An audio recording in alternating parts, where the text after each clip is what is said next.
नमस्कार, मैं श्रुति सिंह। स्वागत है आप सभी का इनसाइड झारखंड न्यूज के इस बुलेटिन में। चले जानते हैं खबरों के बारे में। खबरों की शुरुआत करते हैं राजधानी रांची से। भाजपा ने राज्य सरकार पर भ्रष्टाचार से जुड़े एक मामले में एक बार फिर से हमला बोला है। पार्टी के प्रदेश प्रवक्ता और पूर्व विधायक अमित मंडल ने रांची में आयोजित संवाददाता सम्मेलन में आरोप लगाते हुए कहा कि पिछले कार्यकाल के दौरान राज्य सरकार ने 1300 करोड़ रुपए खर्च कर दिए हैं, जिसका कोई ऑडिट रिपोर्ट नहीं है। उन्होंने कहा कि कोरोना काल में स्वास्थ्य विभाग की ओर से 700 करोड़ रुपए विभिन्न जिलों को आपदा से निपटने के लिए खर्च बताया गया, लेकिन उस राशि का सरकार के पास कोई लेखा जोखा नहीं है। इसी तरह से कृषि विभाग से भी लगभग 600 करोड़ रुपए का लेखा जोखा सरकार के पास नहीं है। प्रदेश प्रवक्ता ने आरोप लगाते हुए कहा कि राज्य सरकार आपदा में अवसर तलाशने में जुटी हुई है। उन्होंने कहा कि आपदा प्रबंधन और विभिन्न योजनाओं की राशि को भ्रष्टाचार की भेंट चढ़ाई जा रही है। प्रदेश प्रवक्ता ने कहा कि इस मामले में राज्य के मुख्यमंत्री और संबंधित विभाग के मंत्री को जवाब देना चाहिए।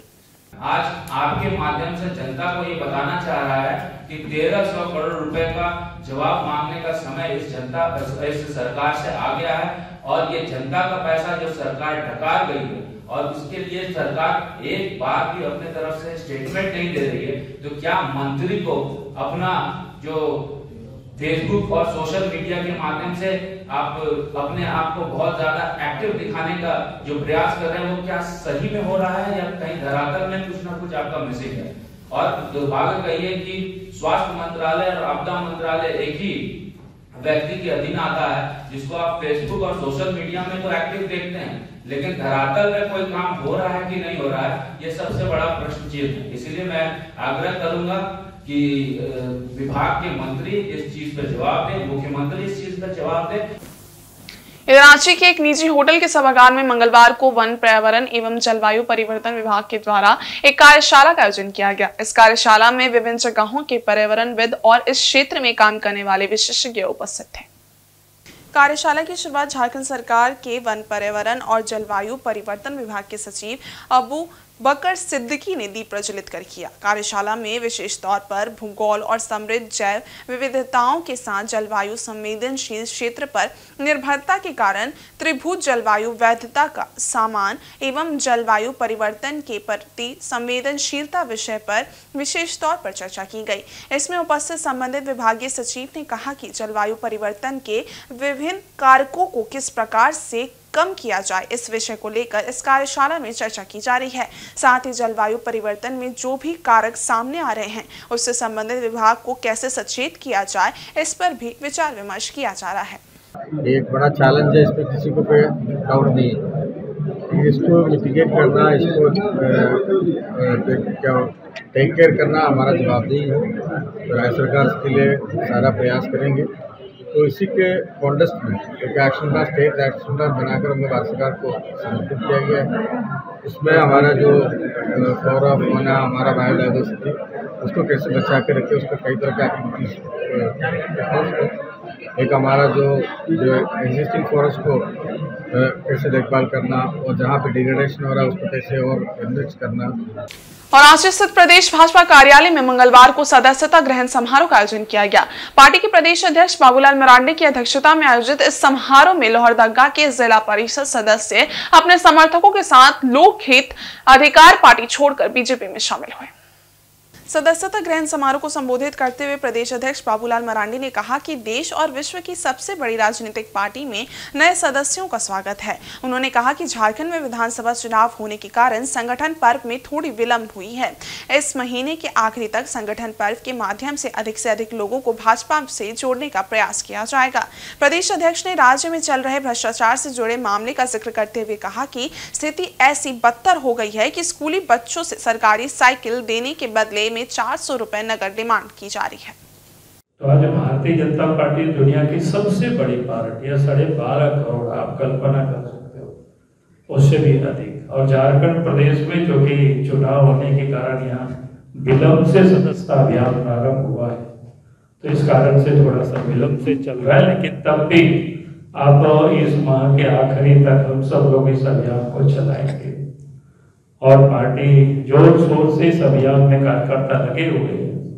तो हम पवन जी से भी कहेंगे, उनके सहयोगी साथियों से कहेंगे कि भाई इस वक्त आप यहाँ से जाएंगे और इसलिए आज आपने यहाँ ज्वाइन किए, चूँकि नहीं तो वहाँ जाकर के ज्वाइन कराते, और ज्वाइन कराते तो बड़ी भव्य संख्या में। लेकिन हमारा ये कहना है जब एक अभियान समाप्त हो जाएगा तो जरूर जाएंगे लाहौर तक और वहाँ सबको ज्वाइन भी कराएंगे। लेकिन हम उससे पहले चाहेंगे कि ऑनलाइन जो सदस्यता अभियान जो चल रहा है, अभी जो 10 दिन समय है, तो उन 10 दिन में कम से कम सक्रिय सदस्य बनने के लिए तो 50 सदस्य तो हमें ऑनलाइन जरूर बनाना चाहिए। और कोशिश करना चाहिए कि लाहौर तक का एक छोटा जिला है, हर जिला में पार्टी वहाँ काम कर रही है, पार्टी के लोग लगे हुए हैं, लेकिन कम से कम आपको अपने प्रयास से प्रत्येक बूथों से एक सक्रिय सदस्य को जरूर बनाना। राज्य के लोगों को बेहतर स्वास्थ्य सुविधा देने की दिशा में स्वास्थ्य विभाग कार्य कर रहा है। जल्द ही 1074 करोड़ की लागत से रिम्स 2 नाम से नया मेडिकल कॉलेज बनेगा। इसमें यूजी की 100 सीट और पीजी की 50 सीट उपलब्ध रहेंगी। इससे रिम्स का भार कम हो जाएगा। मेडिकल कॉलेज निर्माण के लिए मंगलवार को अपर मुख्य सचिव अजय कुमार सिंह ने कार्यस्थल का निरीक्षण किया। उन्होंने बताया कि 10 एकड़ की जमीन में ये नया मेडिकल कॉलेज एंड हॉस्पिटल बनेगा। सामने का 400 फीट खाली रखा जाएगा। रिम्स 2 में यूजी की 100 सीट और पीजी की 50 सीट होंगी। नए रिम्स में स्पेशलिटी और सुपर स्पेशलिटी इलाज मरीजों को मिलेगा। इसमें कार्डियक, न्यूनाटोलॉजी और नेफ्रोलॉजी की सुपर स्पेशलिटी सेवाएं मरीजों को मिलेंगी। साथ ही 250 सुपर स्पेशलिटी बेड होंगे। 700 बेड के नए अस्पताल बन जाने से रिम्स का भार कम हो जाएगा। 1074 करोड़ रुपए इस नए अस्पताल के निर्माण के लिए स्वीकृत हुई है।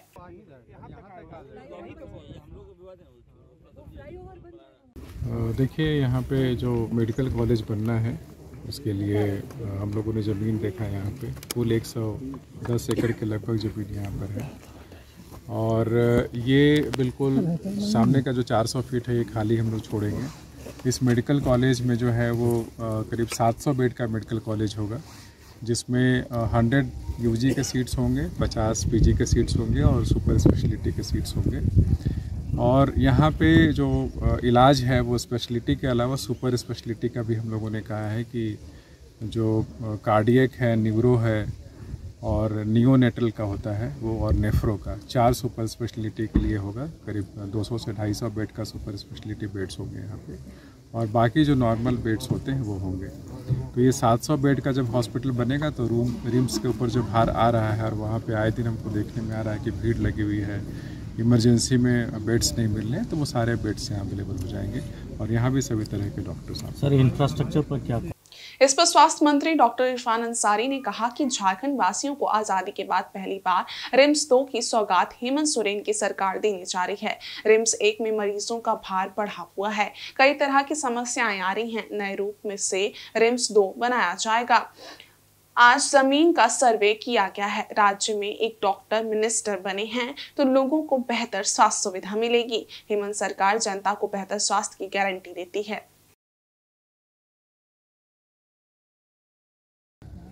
देखिए, झारखंड वासियों को आज़ादी के बाद से पहली बार रिम्स 2 की सौगात हमारी सरकार हेमंत सोरेन जी की सरकार देने जा रही है।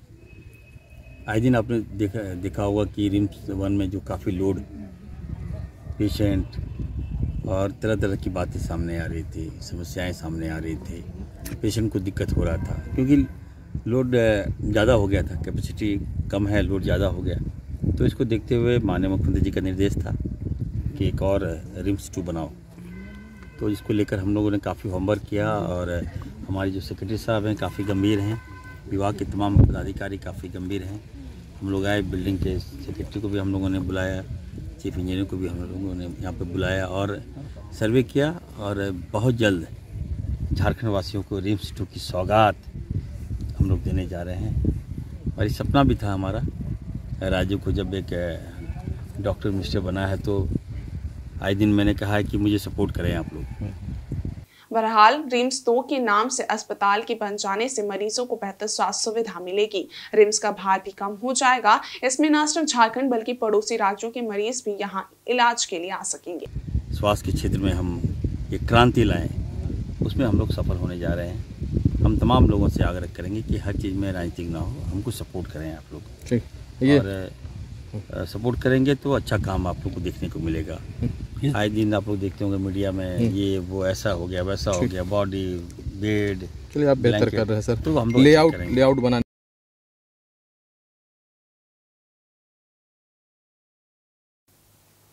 वहीं दक्षिण पूर्व रेलवे की लोको पायलट रितिका तिर्की को आगामी 26 जनवरी को राष्ट्रपति द्वारा साथ में डिनर के लिए इनवाइट किए जाने पर रेल कर्मचारियों में खुशी का माहौल है। इस संबंध में रेल अधिकारियों ने संयुक्त चालक एवं गार्ड लॉबी कार्यालय में एक प्रेस वार्ता आयोजित की। इस प्रेस वार्ता में रेलवे के क्षेत्रीय रेल प्रबंधक अभिषेक सिंघल, सीसीई केपी जायसवाल और लोको पायलट रितिका तिर्की उपस्थित थी। रितिका तिर्की ने कहा कि वे इस आमंत्रण से काफी खुश हैं। उन्हें राष्ट्रपति से मिलने और साथ खाने का मौका मिला है, जिससे वे उत्साहित भी हैं। उन्होंने कहा कि इस डिवीजन में पहली बार किसी रेलवे की महिला चालक को राष्ट्रपति से सम्मान पाने का मौका मिल रहा है। वहीं एरिया मैनेजर अभिषेक सिंघल ने कहा कि ये गौरवशाली अवसर है, सभी रेल कर्मचारियों के लिए गर्व की बात है। टाटानगर की महिला लोको पायलट को ये सम्मान मिलने से अन्य महिला लोको पायलटों में आत्मविश्वास और आगे बढ़ने का जज्बा और मजबूत होगा। महोदय मैडम को मैं धन्यवाद देना चाहती हूँ, क्योंकि सबसे पहले तो मुझे मेल आया कि 26 जनवरी को मुझे एट होम रिसेप्शन में जाना है। तो पहले तो मुझे यकीन नहीं हो रहा था, क्योंकि वो मेल आया था। कभी कभी लगता है कि वो फेक भी हो सकता है, ऐसा लग रहा था। लेकिन कुछ दिन पहले हमको उसका इन्विटेशन लेटर मिला, जो कि पोस्ट ऑफिस के माध्यम से आया। तो इसीलिए तो मुझे बहुत खुशी हो रही थी कि हमको जाना है 26 जनवरी को। तो मतलब एक सपना सा लग रहा था कि हाँ सच में जाना है वहाँ। ये बहुत ही पॉजिटिव है। इसमें जो हमारी लोको पायलट हैं उन्हें भी प्रोत्साहन मिलेगा काम करने का। एक तो ये वंदे भारत चला रही हैं, ये सभी के लिए एक रोल मॉडल होना चाहिए कि जो अब तक इसमें देखा जाता था इसको कि रेलवे के लोको पायलट की जॉब बहुत टफ जॉब है, बहुत विषम परिस्थितियों में काम करते हैं, उसमें इन लोग के लिए मतलब कि बहुत चैलेंजेस हैं, खासतौर पे लेडीज़ के लिए बहुत चैलेंजेस हैं। उसमें भी अगर कोई लेडी आगे बढ़कर आती है तो ये इन लेडी का तो मैं कहूँगा जो हमारी महिला लोको पायलट हैं उनका तो जो हिम्मत है ही, लेकिन बाकियों के लिए ये बहुत ज़्यादा एक जिसे कहेंगे रोल मॉडल होना चाहिए कि हमें भी इनके ही उस पर काम करना चाहिए जिस तरह से। मालूम हो कि वंदे भारत ट्रेन की पहली महिला लोको पायलट 27 वर्षीय रितिका तिर्की को देश की राष्ट्रपति द्रौपदी मुर्मू ने 26 जनवरी 2025 को गणतंत्र दिवस की शाम राष्ट्रपति भवन में होने वाले 8 होम रिसेप्शन में शामिल होने के लिए निमंत्रण पत्र भेजा है। जुगसलाई निवासी रितिका तिर्की ने वंदे भारत एक्सप्रेस की सहायक लोको पायलट के रूप में देश की पहली आदिवासी महिला बनने का गौरव हासिल किया है। रितिका तिर्की ने अपने कठिन परिश्रम और संकल्प के बल पर यह उपलब्धि हासिल की है, जो न केवल उनके परिवार और झारखंड के लिए गर्व का विषय है, बल्कि पूरे देश की महिलाओं के लिए एक मिसाल है। रितिका टाटानगर पटना वंदे भारत एक्सप्रेस में असिस्टेंट लोको पायलट के रूप में काम करती हैं। ये ट्रेन प्रधानमंत्री नरेंद्र मोदी के ड्रीम प्रोजेक्ट्स में से एक है। जमशेदपुर के साक्षी स्थित एक होटल में स्वास्थ्य विभाग की कुल्हान स्तरीय समीक्षा बैठक का आयोजन किया गया। इसमें राज्य नोडल पदाधिकारी डॉक्टर लाल मांझी मुख्य रूप से उपस्थित थे। इनके साथ ही तीनों जिला के सिविल सर्जन, डॉक्टर और अन्य चिकित्सक पदाधिकारी भी मौजूद थे। केंद्र सरकार के स्वास्थ्य विभाग को प्राप्त वित्तीय सहायता को सही दिशा में खर्च करने और लंबित योजनाओं को शीघ्र पूरा करने को लेकर ये बैठक आयोजित की गई थी। बैठक में राज्य नोडल पदाधिकारी डॉक्टर लाल मांझी ने सभी संबंधित अधिकारियों को कर्मचारियों को निर्देशित किया कि वे लंबित योजनाओं को तेजी से पूरा करें, ताकि लोगों को बेहतर चिकित्सा सेवाएं प्रदान की जा सके। डॉक्टर लाल मांझी ने बताया कि स्वास्थ्य योजनाओं में जो कार्य लंबित हैं उन्हें शीघ्रता से पूरा करने का आदेश दिया गया है। बैठक में तीनों जिलों के डॉक्टरों और योजनाओं में सहयोग करने वाले कर्मचारियों ने भाग लिया। उन्होंने ये भी बताया कि केंद्र से प्राप्त धन का सही तरीके से और पारदर्शी रूप से उपयोग किया जाना है, ताकि इसकी पूरी राशि का लाभ राज्य के लोगों तक पहुंच सके। इस बैठक का मुख्य उद्देश्य था कि राज्य में स्वास्थ्य सेवाओं को बेहतर बनाने के लिए जरूरी कदम उठाए जाएं और सभी लंबित कार्यों को प्राथमिकता से पूरा किया जाए। स्वास्थ्य विभाग का लक्ष्य ये सुनिश्चित करना है कि सभी नागरिकों को गुणवत्तापूर्ण चिकित्सा सेवाएं समय पर मिल सके। आज के रिव्यू मीटिंग में हम लोग यही कहने आए हैं स्टेट से कि जितना भी हम लोग का पेंडिंग काम है और जो स्लो काम है उसको उसमें तेज़ी लाया जाए, ताकि हम लोग को झारखंड स्टेट को जो पैसा अलॉट हुआ है सेंट्रल की तरफ से वो जल्दी हम लोग ख़त्म कर पाएँ और ख़त्म करके दोबारा भी ले पाएँ। यही मकसद है। इसीलिए इन लोगों को स्टिमुलस देने के लिए ये रिव्यू मीटिंग रखा। 3 जिलों के लिए डिस्ट्रिक्ट रिव्यू रखा गया है। स्टेट के जो नोडल अफसर हैं डिफरेंट प्रोग्राम्स के, वो लोग आए हुए हैं और सारे MYC, सारे BPM, मैम, सारे प्रोग्राम ऑफिसर्स और तीनों जिला के सिविल सर्जन ये मौजूद हैं जो इस बैठक में, और ACMO को छोड़ नहीं सकते, वो भी अंग है सिविल सर्जन का। तो ये लोग सारे लोग आए हैं और इस रिव्यू हो रहा है IC पे, BCC पे, और मैक्सिममली बात की जा रही है कि सहिया जो एक इम्पॉर्टेंट पार्ट प्ले करती है हेल्थ डिपार्टमेंट के लिए, उस सहिया के लिए क्या हम कर सकते हैं, हम क्या कर रहे हैं, उनका जो मानदेय है, उनका जो प्रोग्राम्स है उसको किस तरह से आगे बढ़ाना है, IC किस तरह से करना है, डिफरेंट प्रोग्राम्स के, वो हो रहा है कि नहीं हो रहा है, अगर हो रहा है तो कैसा है, उसका कंडीशन क्या है। इधर रांची के धुर्वा डैम से मंगलवार सुबह एक युवती का शव बरामद हुआ है। युवती की पहचान हटिया निवासी एनी अनुष्का के रूप में की गई है। युवती 14 जनवरी से घर से लापता थी। परिजनों ने धुर्वा डैम आकर उसकी पहचान की। परिजनों ने रांची के जगन्नाथपुर थाने में एनी अनुष्का गुमशुदगी को लेकर आवेदन दिया था। पुलिस और छात्रा के परिजन उसे हर तरफ तलाश कर रहे थे।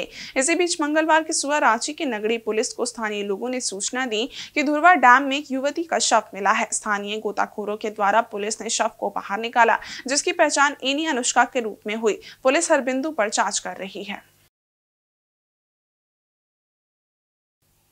विस्थापन की समस्या के खिलाफ भारतीय कम्युनिस्ट पार्टी ने राज्य में चरणबद्ध रूप से कार्यक्रमों की रूपरेखा तय की है। पार्टी के वरिष्ठ नेता और पूर्व सांसद भुवनेश्वर प्रसाद मेहता ने रांची में आयोजित प्रेस वार्ता में बताया कि इस मुद्दे को लेकर 16 फरवरी को एक सेमिनार का आयोजन किया जाएगा।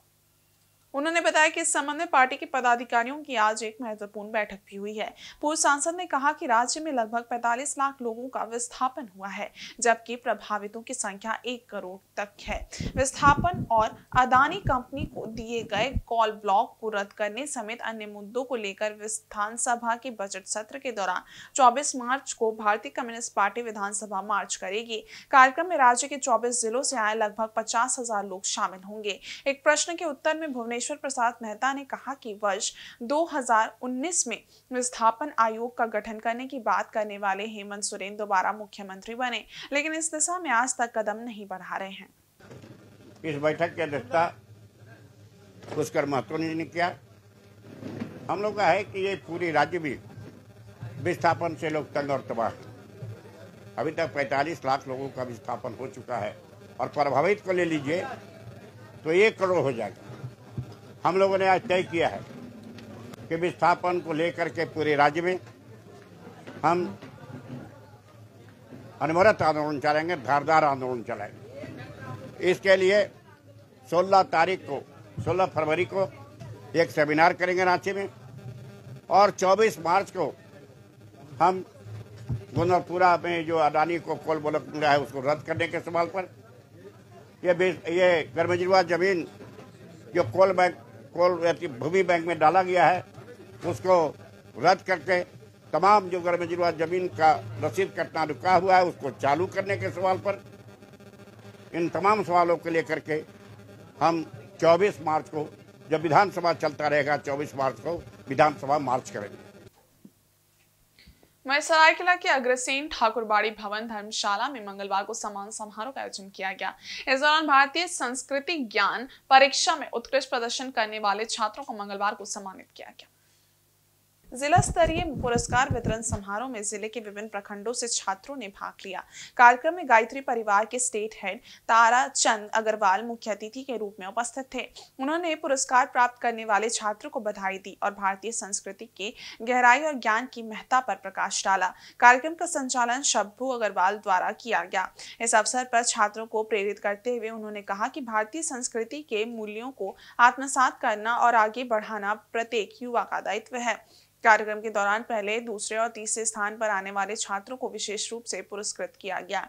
इस आयोजन में छात्रों के बीच भारतीय संस्कृति और मूल्यों को प्रोत्साहित करने की दिशा में एक सराहनीय कदम है। जिला संयोजक श्री रोचक महतो जी, हमारे जिला समन्वय इधर जमशेदपुर की सामाजिक संस्था बंगबंधु की ओर से 23 जनवरी को नेताजी सुभाष चंद्र बोस की जन्म जयंती धूमधाम से मनाई जाएगी। इस अवसर पर सभी बांग्ला भाषी एकजुट होकर नेताजी की जयंती को ऐतिहासिक बनाएंगे। उक्त जानकारी साक्षी बंगाल क्लब में आयोजित एक प्रेस वार्ता में संस्था के पदाधिकारियों ने दी।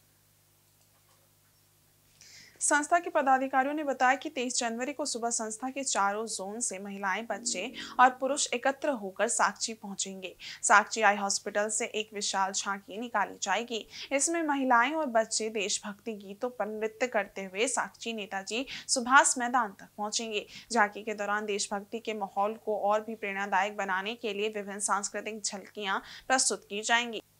झांकी के मैदान पहुंचने के बाद सभी बांग्ला भाषी संस्थानों की ओर से नेताजी सुभाष चंद्र बोस की प्रतिमा पर माल्यार्पण किया जाएगा। इसके बाद सांस्कृतिक कार्यक्रम का आयोजन होगा, जिसमें महिलाओं और बच्चों द्वारा संगीत और नृत्य की मनमोहक प्रस्तुतियां दी जाएंगी। बंधु नेताजी के विचारों पर चर्चा इस अवसर पर विभिन्न बांग्ला भाषी संस्थानों के अध्यक्ष नेताजी के विचार साझा करेंगे। इस दौरान बंगबंधु संस्था को पूर्व विधायक द्वारा प्रदान की गई एम्बुलेंस का उद्घाटन भी होगा।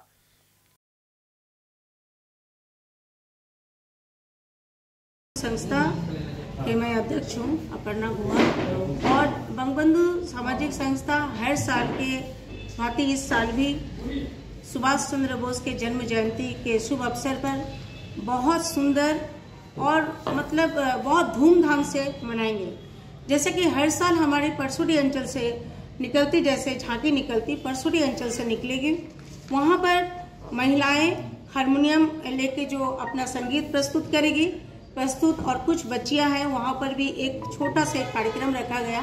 उस कार्यक्रम करके फिर हम लोग गाना जो है संगीत, हमारे पूरे देशभक्ति संगीत होते होते हम लोग आई हॉस्पिटल के सामने आएंगे। आके हम लोग उधर उतरेंगे। उतरने के बाद में हमारे वहाँ पर कुछ झांकी निकलेगी बच्चियाँ, जो बच्ची और साथ में कुछ महिलाएं रहेगी।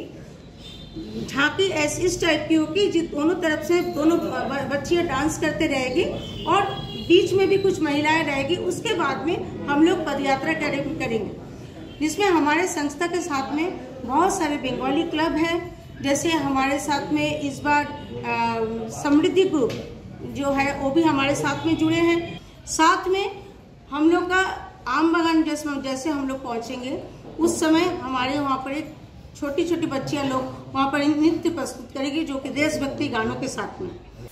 भारतीय जनता पार्टी गोलमुरी मंडल जमशेदपुर की ओर से महूल बेड़ा में जरूरतमंद लोगों के बीच कंबल का वितरण किया गया। इस मौके पर भारतीय जनता पार्टी के पूर्व जिला अध्यक्ष दिनेश कुमार मौजूद थे।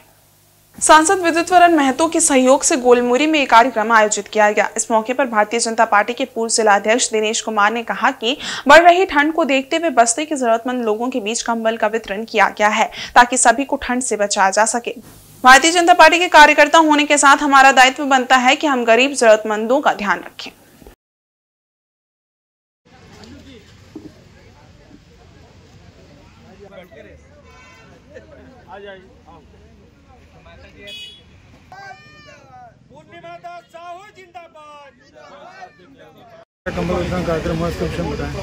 भारतीय जनता पार्टी गोलमुरी मंडल के द्वारा अपने लोकप्रिय सांसद आदरणीय विद्युतवरण महतो के सहयोग से समाज के जरूरतमंद लोगों को बीच में ठंड को मद्देनजर ध्यान में रखते हुए कंबल वितरण किया जा रहा है। इसी कड़ी में आज महूलबेड़ा चौक में मोहन कुमार जी के नेतृत्व में हम सभी लोगों ने जरूरतमंद लोग हैं जो ठंड में ठिठुर रहे थे, उनको ध्यान में रखते हुए आज कंबल वितरित किया है।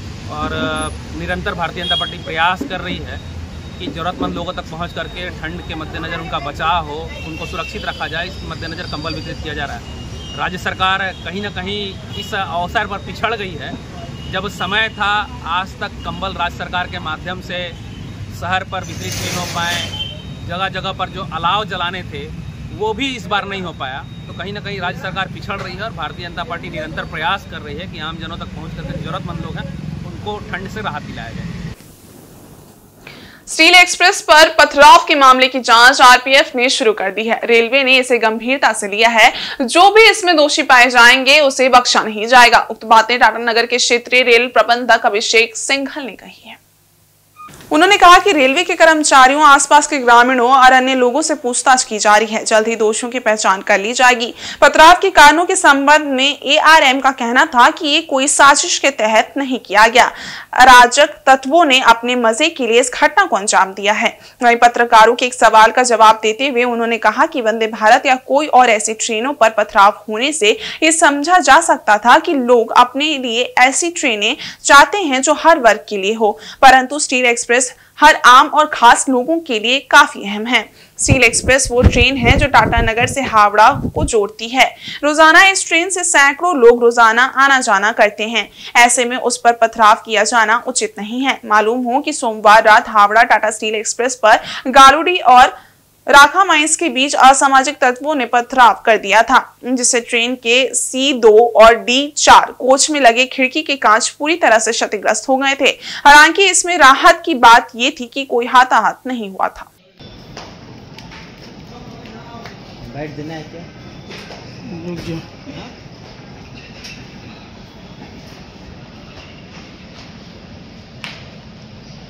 RPF इसमें पूरी इंक्वायरी कर रही है और जो भी ये इस तरह के एक्टिविटीज़ में इन्वॉल्व हैं उन पे हम लोग जो भी पकड़ में आते हैं स्टर्न एक्शन ले रहे हैं। बिल्कुल कोई भी बख्शा नहीं जाएगा। अराजक तत्व हैं जिन्हें कुछ नहीं करना है। वंदे भारत में हम सोच सकते थे, या जो एक जनरल पब्लिक कहती है कि लोग उस तरह की ट्रेनों से खुश नहीं हैं, ऐसी ट्रेनें चाहते हैं जो हर तबके का लोग अफोर्ड कर पाएँ।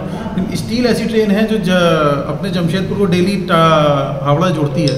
उसमें पथराव करना केवल और केवल एक अराजक तत्व हैं जो केवल अपने मजे के लिए कर रहे हैं और RPF उनको ढूंढ रही है, हम लोग ढूंढ रहे हैं। जो भी मिलेगा स्टर्न एक्शन लिया जाएगा उन पर। इस तरह की हरकतें बिल्कुल बर्दाश्त नहीं करी जाएंगी। सर हम बैठे हुए थे एक्सप्रेस के D4 में, तो अचानक बाहर से पत्थरबाजी हुई तो हम लोग घबरा गए और हमने ये बात रेलवे को दी। रेलवे ने अपने उत्तराधिकारी को दी तो हम लोग घबराए हुए थे।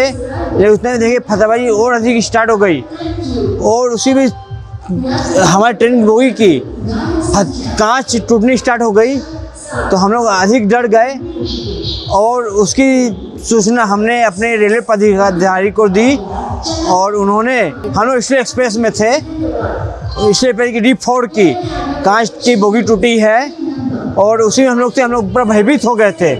चोट तो नहीं लगी, फिर सब बच गए क्योंकि सब झुक गए थे अचानक ये कांड होने के चक्कर में।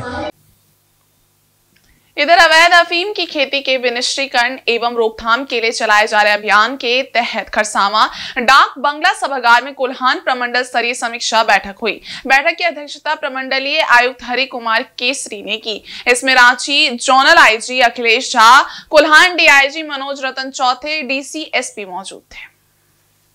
बैठक में सरायकेला खरसावां एवं पश्चिमी सिंहभूम जिले में अवैध अफीम की खेती को लेकर चलाए जा रहे अभियान की समीक्षा कर मादक पदार्थों की खरीद बिक्री एवं परिचालन में संलिप्त लोगों पर नियम संगत कार्रवाई करने तथा किसानों को अवैध अफीम की खेती के बजाय अन्य वैकल्पिक खेती के लिए प्रेरित करने का निर्देश दिया गया। कोल्हान आयुक्त ने कहा है कि 15 फरवरी तक अवैध अफीम की खेती विनिष्टीकरण अभियान चलने का टारगेट रखा गया है। इस दौरान पूरे क्षेत्र से अफीम की खेती को नष्ट किया जाएगा। किसानों को वैकल्पिक फसल को लेकर न सिर्फ प्रोत्साहित किया जा रहा है बल्कि उन्हें बीज भी उपलब्ध कराए जा रहे हैं। अभी तक प्रमंडल में 500 क्विंटल बीज उपलब्ध कराए गए हैं। बैठक के दौरान जोनल IG रांची अखिलेश कुमार झा ने थानावार अवैध अफीम खेती विनिष्टीकरण के लिए किए जा रहे कार्य तथा आगामी योजनाओं की जानकारी लेकर दोनों जिले में अवैध अफीम की खेती के विनिष्टीकरण हेतु किए जा रहे कार्यों की सराहना की।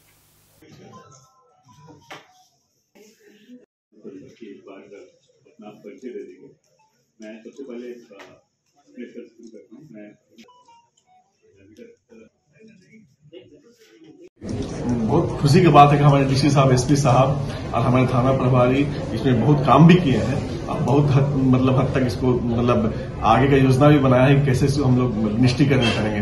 हम लोग बहुत ज्यादा विनिष्टीकरण कर भी लिए हैं और हम लोग 15 फरवरी तक टारगेट दिए हैं लोगों को कि जो भी अफीम की खेती हो रही है उसको विनिष्टीकरण किया जाए और जो हमारे ग्रामीण है उनको मुख्य धारा में लाया जाए, उनको वैकल्पिक खेती दिया जाए, उनको बीज दिया जाए। बीज दे भी रहे हैं, थाना प्रभारी लोग से बातचीत से पता चला कि लोग थाना में ही गाड़ी में ही बीज लेके जाते हैं गांव में और एक तरफ अफीम खेती को नष्ट करते हैं और ग्रामीण को के साथ बैठक करते हैं, मानकीन मुंडा के साथ बैठक करते हैं। वो लोग को बताते हैं कि देखो भाई मतलब अच्छा नहीं है, विधि सम्मत नहीं है, इसको करने से आप निश्चित रूप से जेल जाओगे, इससे शरीर को नुकसान है, इससे आपको मतलब किसी तरह का फायदा नहीं है।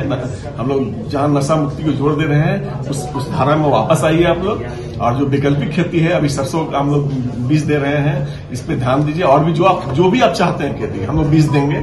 हम लोग इसके लिए कोशिश भी कर रहे हैं, दे भी रहे हैं। 500 क्विंटल बीज का वितरण भी किया गया है हम लोग के द्वारा। अफीम की खेती जो चाईबासा और सरायकेला में, चूंकि मंडल में हम लोग बैठक किए हैं, तो सरायकेला के 6 थाना चौका, कुचाई, खरसावा, कांड्रा, इचागढ़ और थोड़ा सा भाग चांडिल का और दरभंगा ओपी में प्रभावित रहा है। उसी प्रकार से चाईबासा का बंदगांव, टेबो, कराईकेला, टोकलो और सोनुआ में भी प्रारंभिक खेती होने की सूचना प्राप्त हुई है।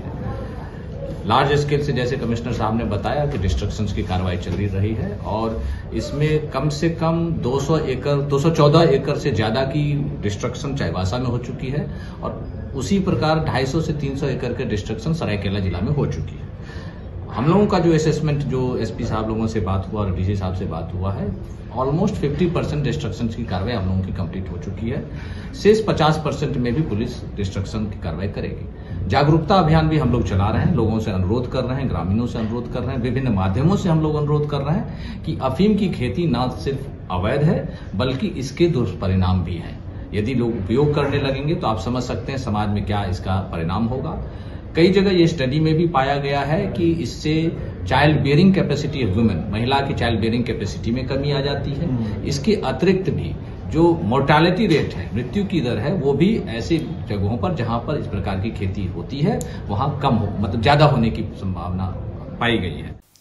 वहीं पूर्वी सिंहभूम जिले की पोटका स्थित हिंजरा के जुड़ी पहाड़ी में मकर संक्रांति के उपलक्ष्य पर 2 दिवसीय मेले का आयोजन किया गया। इसमें विभिन्न क्षेत्र से आए एक से बढ़कर एक टुसु प्रतिमाओं को देखने के लिए हजारों की संख्या में लोगों की भीड़ उमड़ी।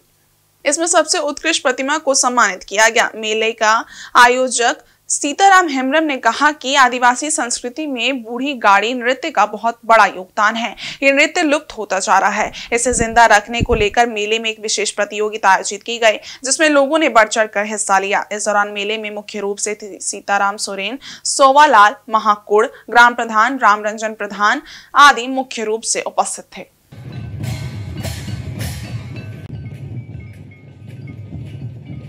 प्रोग्राम है 19 तारीख को है अपना टुसु मेला और 20 तारीख को है नहा गाड़ी नाच एवं बूढ़ी गाड़ी।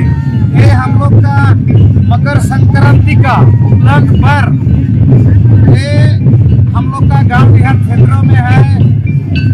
ये सब माने जितना मेहमान सब भी इस मेला में आके आनंद लेता है और अपने घर में मेहमान लोग के पहुंच जाता है। और ये जो यहाँ पर नाच गान करता है उन लोग को कमेटी ओर से हम लोग अच्छा देख के प्राइज देते हैं। और सड़क सुरक्षा जागरूकता अभियान के तहत मंगलवार को सरायकेला NR+2 उच्च विद्यालय के छात्रों ने जागरूकता रैली निकाली। जिला परिवहन पदाधिकारी गिरजा शंकर महतो इस कार्यक्रम के मुख्य रूप से उपस्थित थे। उन्होंने हरी झंडी दिखाकर रैली को रवाना किया। रैली विद्यालय परिसर से शुरू होकर आसपास के पोषक क्षेत्र में भ्रमण करते हुए वापस विद्यालय पहुंची। इसमें शामिल छात्रों ने सड़क सुरक्षा के प्रति लोगों को जागरूक करने के लिए नारे लगाए और नियमों का पालन करने का संदेश दिया। गिरजा शंकर महतो ने कहा कि सड़क सुरक्षा हमारे जीवन का एक महत्वपूर्ण पहलू है। सभी को नियमों का पालन करना चाहिए ताकि दुर्घटनाओं को रोका जा सके। जागरूकता रैली जैसे कार्यक्रमों से बच्चों और समाज में जागरूकता बढ़ती है। रैली में बड़ी संख्या में छात्रों की भागीदारी रही, जिन्होंने अपने उत्साह और जोश के साथ सड़क सुरक्षा के प्रति जागरूकता फैलाने में अहम योगदान दिया। जैसे कि आप सभी लोग जानते हैं कि 1 जनवरी से 31 जनवरी तक सड़क सुरक्षा माह का आयोजन किया जाना है। उसी के तहत ये कड़ी है जिसमें कि हमारे NR स्कूल के बच्चे और बच्चियां प्रभात फेरी निकाले, इनके द्वारा प्रभात फेरी निकाली गई और एक तरह से हमारे जो यंग जनरेशन है उनको हम लोग जागरूक करना चाहते हैं कि अपने को सुरक्षित रखें और साथ ही साथ रास्ता में दूसरे को भी सुरक्षित रखें, क्योंकि मानव जीवन अमूल्य है, ये फिर एक तरह से वापस नहीं होता। तो सभी लोग सुरक्षित रहें, यही हम लोग एक तरह से ये नारा देना चाहते हैं, ये प्रेरणा देना चाहते हैं कि लोग सुरक्षित रहें और सभी को सुरक्षित रहें। जमशेदपुर के गोलमुरी स्थित उत्कल समाज हाई मिडिल स्कूल एवं इंटर कॉलेज की ओर से उत्कल समाज प्रांगण में वार्षिक खेल कूद का आयोजन किया गया। इस मौके पर विधायक पूर्णिमा दास साहू मौजूद थी।